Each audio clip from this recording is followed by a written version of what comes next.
For 6 long months, the people of Rivers State have lived under a system of governance, unlike any other, in Nigeria's recent history, with their elected governor suspended, the House of Assembly put on hold, and a sole administrator running the affairs of the state.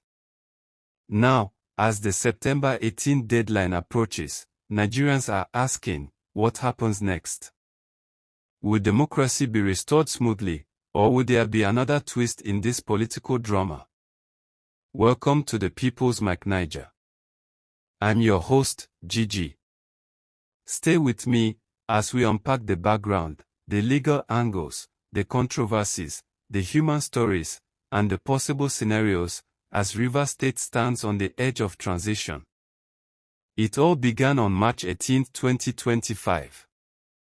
President Bola Ahmed Tinubu, citing security concerns and political instability, invoked Section 305 of the 1999 Constitution and declared a state of emergency in Rivers State. Why? The oil-rich state had been boiling for months, with a dangerous mix of political infighting and violent unrest. Governor Siminala Ifubara and the State House of Assembly were at loggerheads, with threats of impeachment flying back and forth. Explosions and pipeline vandalism were reported across the oil-rich state.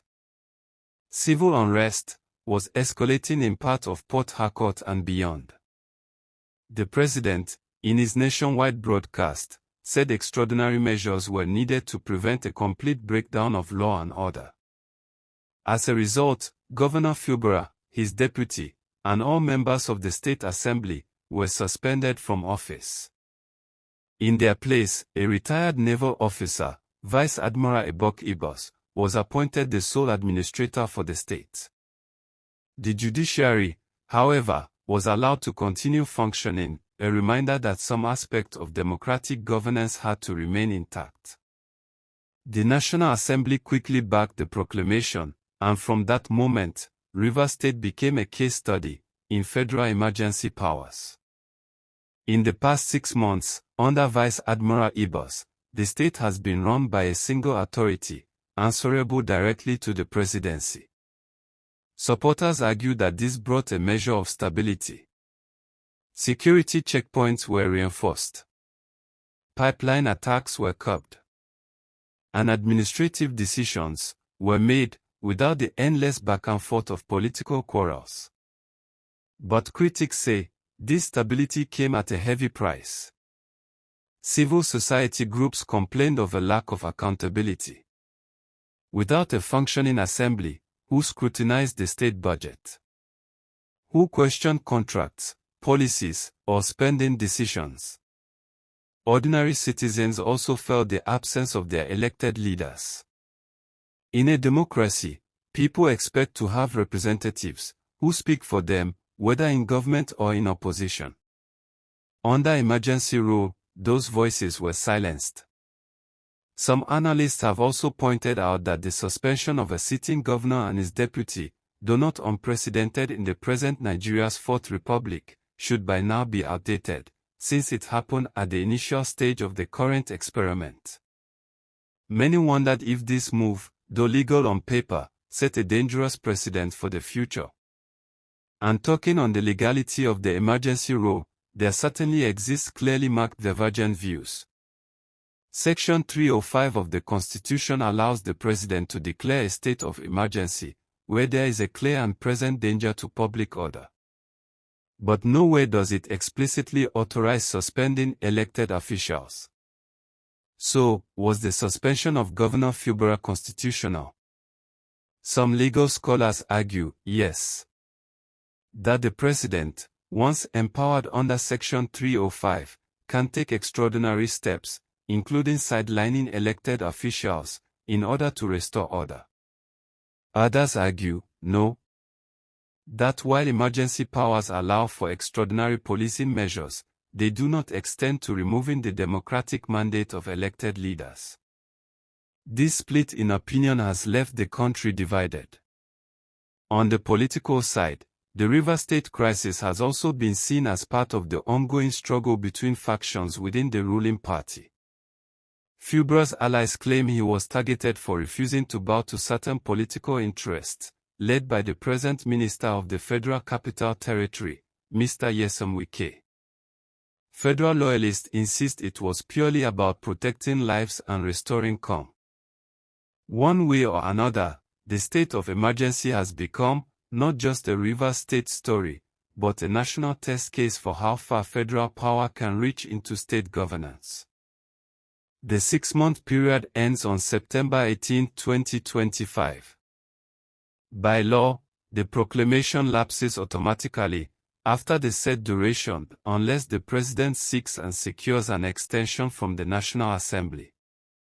So, what happens next? Scenario 1. Normal democratic rule resumes. Governor Fubara, his deputy, and the House of Assembly return to office.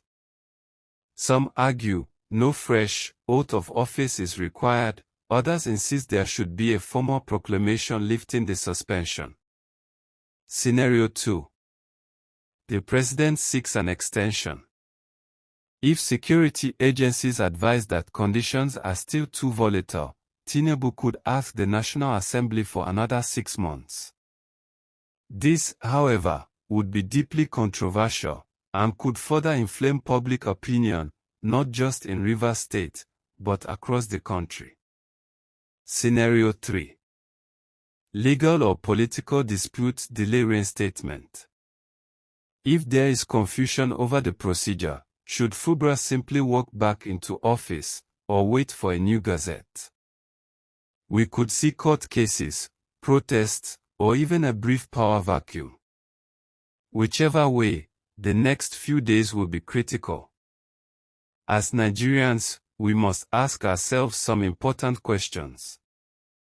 Was the state of emergency truly necessary, or was it an overreach of federal power?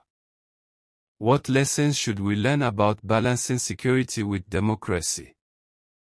How will Rivers State people view the return of their suspended leaders? With relief, or with suspicion that the crisis may flare up again? And what about the money? Who accounts for how Rivers State's billions in revenue were managed during these 6 months? There is also the precedent factor. If Rivers State can be run this way, could it happen tomorrow in another state facing unrest or political quarrels? This is why the end of the Rivers State emergency is not just a local matter, it is a national moment that will test Nigeria's democracy. So, here we are. 6 months after President Tinubu declared emergency rule in Rivers State, the clock is ticking. On September 18th, the proclamation expires. And then the real test begins. The test of restoring democracy, accountability, and normal governance in one of Nigeria's most important states. Will Rivers State make a smooth transition back to elected leadership? Or will Nigeria witness yet another round of controversy, legal battles, and political maneuvering? Time will tell. But one thing is certain, Nigerians are watching closely. This has been the People's Mic Naija, with your host, Gigi. If you found this deep insight useful, please share it, like it, and subscribe to the channel. Leave your thoughts in the comments section. Thank you, and see you in my next video.